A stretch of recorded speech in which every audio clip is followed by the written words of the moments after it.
Poor Things. What'd you think, man? I got very much the Lighthouse vibes. Have you seen the movie The Lighthouse? I haven't seen The Lighthouse. Well, I figure with like you being an Art-Pat fan, you might be. Out of all of, oh my god, what's that director's name? Robert Eggers' films. Mm-hmm. The Lighthouse is the one I'm the most interested in, but I feel like it might be a little bit scary for me. No, it's not scary at all. I think. Is it not? Are they just going insane? Yeah, pretty much is, and I don't know if that is what's really going on in the movie, but people compare it a lot to his other movie, The Witch, which I know is like scary. That's why I've always like been like, I'm not sure if this is a horror movie or not. It's a little creepy, but it's not really scary. There's moments like I can say like there's one or two jumps in it, but it's not really. It's more like a creepy moment. But just seeing the cast, I am a big fan of Emma Stone. I've always loved her from that movie called Straight A or whatever. Easy A. Easy A. I love her. I very much not a fan of Mark Ruffalo at all. Really? Yes. Interesting. Why? Yeah, he's just not. I'm just not a fan of his work. I'm sure he's done great stuff, but I just don't like him. I get cringe. I feel he's very unfortunately, when you hear like too much about celebrities and like they get very political and they stand on certain things, like yeah.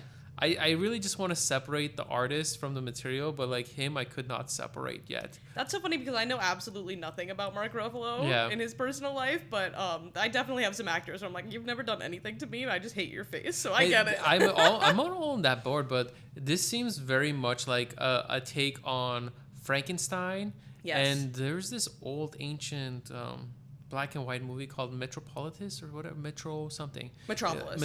And I just got that vibe from it too, because it was black and white, the shocking of her in electricity and her becoming like it's Emma Stone as Frankenstein. Like, give it to me. Yes. Sure. And it's gonna be like it looks like it's gonna be a banger. It looks like it's gonna be a good movie. I also love Willem Dafoe. Like, I just fucking love Willem Dafoe. I don't think there's a movie he's done the movie might be bad.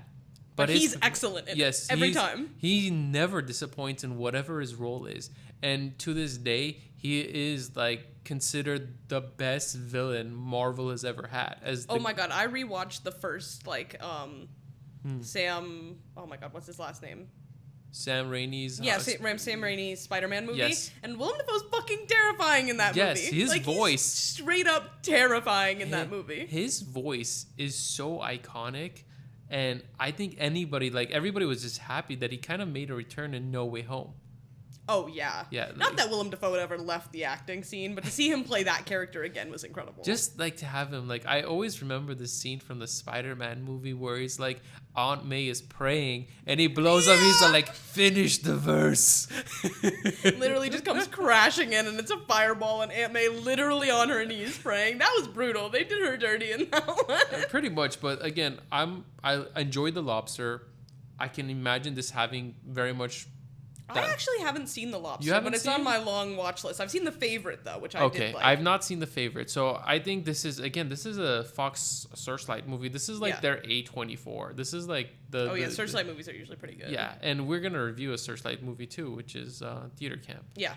But I think this movie is not going to be a massive success. I feel like these movies it's going to be it might be like an Oscar contender depending on how good it is, but I think it's going to like slip under the radar for sure. I think it's going to like hit like $80 million, but I look forward to seeing this. I'm excited to see it. I will see it in the movie theaters. You? Oh, 1,000%. I'm like really looking forward to this movie. I heard about it in the beginning of the year, and without seeing a trailer or anything, I knew pretty much it was like supposed to be a fantastical epic of sorts starring Emma Stone and Willem Dafoe in possibly a Frankenstein-esque thing. Yes. And for some reason, my mind immediately went to Willem Dafoe being the Frankenstein character, and once I found it was Emma Stone, I was like, oh my god, I'm so sold. Like, I'm really looking forward to this. And when the trailer came out, I was like, that actually, like, it looks good. So I'm pretty excited. I hope it makes $100 million. You think? Yeah. I don't think it will. What interested me is when you saw originally William Dafoe and you saw the giant scars on his face, you think like he's going to be the Frankenstein. Yeah. But no, it's Emma Stone. Which is, I think, is a great choice because it just gives her, she's so charismatic in like her like lines and what she says, but also in her like body movements. Just like any movie that has Emma Stone dancing, which is surprisingly a lot of them. Like, she's very comedic in the way that she moves, so I think she's just gonna crush it. It just gives her an opportunity to go absolutely bonkers. Yeah, well, I'm totally looking forward to watching it and reviewing it when it comes out. Yeah, definitely thumbs up for me. I'm really excited for this movie. Let's go.